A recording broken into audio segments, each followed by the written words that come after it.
నమస్తే welcome to our channel.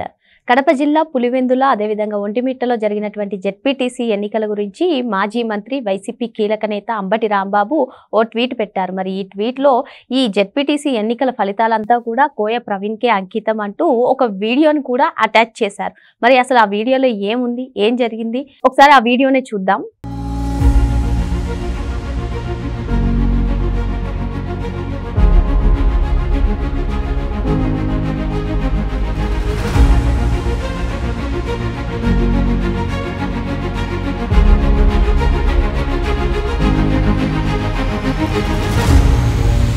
మరి ఈ వీడియో ఎంతవరకు కరెక్ట్ తెలుసుకునే ప్రయత్నం చేద్దాం. దీన్ని విశ్లేషించడానికి మనతో పాటుగా ఉన్నారు సీనియర్ జర్నలిస్ట్ సత్యమూర్తి గారు. సార్ నమస్తే. సార్ నమస్కారం. సార్, అంబటి రాంబాబు గారు పోస్ట్ చేసినటువంటి వీడియో చూసారు కదా సార్, ఈ వీడియో మీద మీ అభిప్రాయం ఏంటి? ముందు నేను ట్వీట్ మీద కామెంట్ చేసి తర్వాత ఆ వీడియో గురించి చెప్తా. ఆ ట్వీట్లో ఏముంది అంటే, పులివెందుల జెడ్పీటీసీ ఉప ఎన్నికల్లో గెలుపు కోయ ప్రవీణ్ ఐపీఎస్కి అంకితం అని పెట్టాడు. అంటే దాని అర్థం అంబటి రాంబాబు తెలివితేటలు ఏంటి అంటే, కోయ ప్రవీణ్ వల్ల గెలిచారు అని అర్థం అన్నమాట. నేను అంబటి రాంబాబుని స్ట్రైట్గా ఒక క్వశ్చన్ అడుగుతాను. సత్తెనపల్లిలో నువ్వు ఓడిపోయావు కదా, అది కూడా కోయ ప్రవీణ్ వల్లేనా? సత్తెనపల్లిలో నువ్వు ఎందుకు ఓడిపోయావు? ఘోరంగా ఓడిపోయావు కదా. మరి కోయ ప్రవీణ్ అప్పుడు అక్కడ ఉన్నాడా?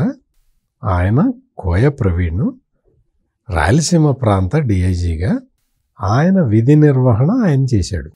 Police officer, IPS senior most IPS officer అయిన డాక్టర్ కోయ ప్రవీణ్, ఆయన డ్యూటీ ఏంటి, ఆయన ఉద్యోగం ఏంటి, ఆయన ఉద్యోగం ఎందుకు చేస్తున్నాడు?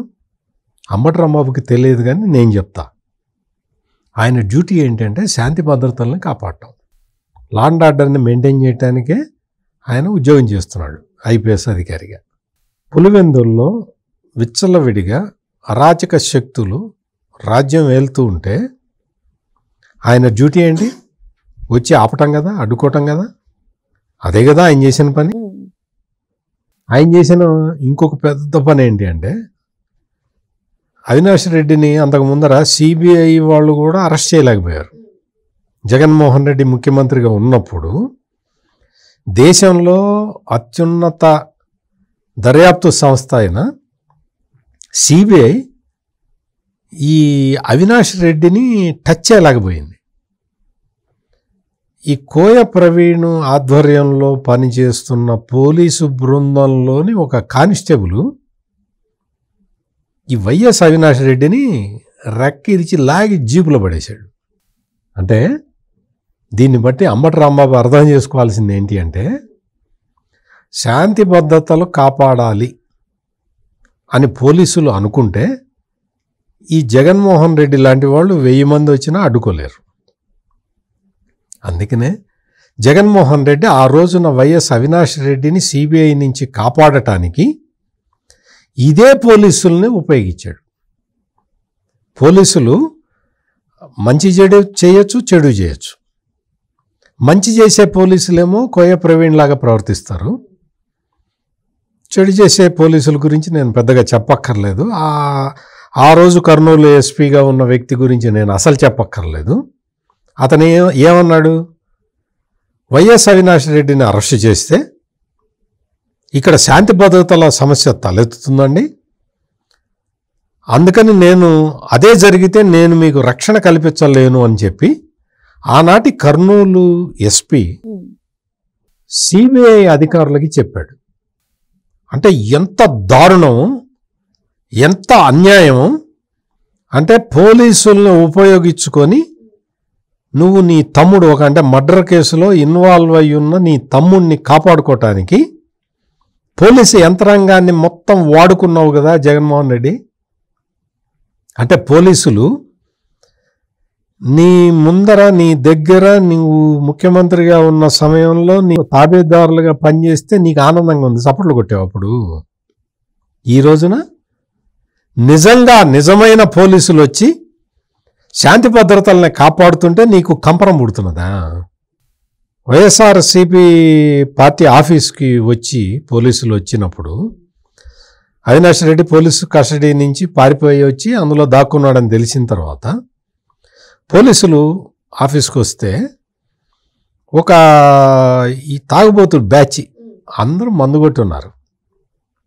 బ్యారికేడ్లు తన్నుకుంటూ లోపలికి వచ్చేసి పోలీసుల మీద అటాక్ చేయడానికి ప్రయత్నం చేస్తే మురళీ నాయక్ అనే ఒక పోలీస్ అధికారి, రేయ్ ఏం మాట్లాడుతున్నారా, తాగి మాట్లాడతారో, నీ ఇష్టం వచ్చినట్టు మాట్లాడతావరా అని ఒక బూతు పదాన్ని అని, ఇక్కడ ఉన్నది కాకీరా అన్నాడు. తప్పేంటి అందులో? ఏం తప్పుంది? తాగొచ్చి వాడు మాట్లాడటం కరెక్టు, వాడిని తిట్టడం కరెక్ట్ కాదా? దాన్ని చూపించి నిన్నంతా కూడా ఓ గగ్గోలు పెట్టారు. బూతులు తిడతారు. జగన్మోహన్ రెడ్డి కూడా అన్నాడు ప్రెస్ కాన్ఫరెన్స్లో, బూతులు తిడతాడు. నీ మంత్రులే తిడుతున్నారు బూతులు. నిన్నగాక మొన్న నీ రోజా అదే పదాన్ని వాడింది, గాలి మై సన్స్ అని. అంటే నేను అటువంటి ఏదో పదాలు నేను వాడిన కాబట్టి ఇంగ్లీష్లో చెప్పా, అంటే ప్రేక్షకులకు కూడా అర్థం కావాలి కాబట్టి. అటువంటి పదాన్ని నీ రోజా వాడినప్పుడేమో చప్పట్లు కొడతావా? మరి అదే పదాన్ని మురళీ నాయక్ అనే పోలీస్ ఆఫీసర్ వాడితే పెద్ద తప్పు అట్ట వాడకూడదు అంటావా నువ్వు తాగి మనుషుల్ని పంపించవచ్చు, తాగిచ్చి మనుషుల్ని పంపించవచ్చు పోలీసుల మీదకి. అంటే ఇటువంటి ఎదవ పనులు చేసుకుంటూ ఇటువంటి ఎదవ సమాచారాన్ని ప్రజలకి అందించి తప్పుడు సమాచారాన్ని ప్రజలని తప్పుదోవ పట్టిద్దామని ప్రయత్నం చేస్తున్న క్రమంలో ఈ అంబటి రాంబాబు ఆ వీడియోని అటాచ్ చేశాడు. ఆ వీడియో లోపల ఏంటంటే ఏదో రిగ్గింగ్ జరుగుతున్నట్టుగా ఉన్నది. అదే వీడియోలో ఒక రిటర్నింగ్ ఆఫీసరు ఎల్లో టీషర్ట్ వేసుకొని ఉన్నాడనమాట. ఆ వీడియోని తీసుకొచ్చి ప్రదర్శించాడు ట్విట్టర్లో. అంటే అందరు ఏమనుకోవాలంటే అంబటి రాంబాబుకి ఒక ఏదో రిగ్గింగ్ చేస్తున్న తెలుగుదేశం వాళ్ళు రిగ్గింగ్ చేస్తున్న వీడియో దొరికింది, దాన్ని తీసుకొచ్చి ఇక్కడ పెట్టాడు అని అనుకోవాలి అన్న ఒక తప్పుడు ప్రయత్నం. ఆ వీడియో వెస్ట్ బెంగాల్ ఎలక్షన్లకు సంబంధించింది. వెస్ట్ బెంగాల్లో జరిగిన స్థానిక సంస్థల ఎన్నికల వీడియో. ఆ రోజు అప్పుడు జరిగిన వెస్ట్ బెంగాల్లో జరిగిన వీడియోని తీసుకొచ్చి, అంటే ఒక ఫేక్ వీడియోని తీసుకొచ్చి ఒక ఫేక్ క్యాప్షన్ రాసి ఫేక్ ప్రచారం చేసిన ఈ అంబటి రాంబాబుని ఫేక్ ప్రజాప్రతినిధి అనాలా వద్దా ఆలోచించుకోండి. అంటే ఇప్పుడు ఇదే అంశం పైన ఎన్నికల కమిషన్ చర్యలు తీసుకుంటే అంబటి రాంబాబు పరిస్థితి ఏంటంటారు? మళ్ళీ ఏడుస్తారేముంది, మమ్మల్ని టార్గెట్ చేశారు, మమ్మల్ని అరెస్ట్ చేస్తున్నారు, అంబటి అన్నని అక్రమంగా అరెస్ట్ చేశారని వస్తాడు మళ్ళీ ఆ పైనుంచి. అంటే నువ్వు చేసే పనులు ఇవి ఫేక్ వీడియో పెడతావా అంబటి రాంబాబు? నీ మీద యాక్చువల్గా అయితే నీ మీద సుమోటోగా కేసు పెట్టాలి, ఎవరు కంప్లైంట్ కూడా చేయక్కర్లా. ఎందుకంటే ఎన్నికల సంఘాన్ని ఆక్షేపిస్తూ రాజ్యాంగపరంగా స్వయం ప్రతిపత్తి కలిగిన ఎన్నికల సంఘాన్ని ఆక్షేపిస్తూ ఎన్నికల సంఘ పనితీరుని ప్రశ్నిస్తూ తప్పుడు సమాచారంతో ట్వీట్ పెట్టిన నిన్ను ఈరోజు రాత్రికల్లా అరెస్ట్ చేయొచ్చు. ఇంకా చేయలే ఇదే పని. ఇదే అంటే ఇటువంటి తప్పుడు ప్రచారాలు చేసుకుంటూ ఇటువంటి పనులు చేసుకుంటూ నువ్వు రాజకీయంగా మనుగడ సాగిద్దామని నీ అభిప్రాయం. ఇవాళ కాకపోతే రేపు నిజం బయటపడదా? అంటే ఎంత దారుణమైన పులివెందుల జెడ్పీటీసీ ఉప ఎన్నికల్లో నీ జగన్మోహన్ రెడ్డికి 683 ఓట్లు వచ్చినాయి. 683 ఓట్లు. సిగ్గుపడాలి, సిగ్గుతో చచ్చిపోవాలి నువ్వు. అసలు వాస్తవంగా అయితే అసలు నీకు పరుగు పోయి నీ తల ఎత్తుకోకూడదు. నీ తల అసలు తీసుకెళ్ళి ఎక్కడన్నా దాచిపెట్టుకోవాలి. 683 ఓట్ల నీకు వచ్చేది నీ ఊళ్ళో, నీ సొంత ఊళ్ళో. నువ్వు పెద్ద పుడింగ్ అంటావు కదా, నీ సొంత ఊళ్ళో నీకు వచ్చిన ఓట్లన్నీ. అంబటి రాంబాబుకి ఇవన్నీ తెలుసుకోకుండా విజయం అంట కోయ ప్రవీణ్కి అంకితం అంటాడు.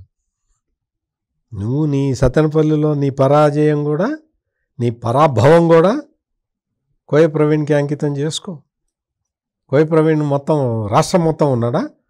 164 స్థానాలు వచ్చినాయి తెలుగుదేశం కూటమికి. అన్ని 164 స్థానాల్లో కోయ ప్రవీణే ఉన్నాడా? తప్పుడు ప్రచారాలు మానుకొని ప్రజల దగ్గరికి వెళ్ళి మీరు చేసిన తప్పులకి క్షమాపణలు చెప్పండి, మోకాళ్ళ మీద నిలబడి గుంజిళ్ళు తీయండి, మా బాబాయిని మేమే చంపుకున్నాం అని చెప్పి ఒప్పుకొని ఆ చంపిన వాళ్ళందరినీ ఇప్పటికైనా శిక్ష పడేలాగా చేయి జగన్మోహన్ రెడ్డి.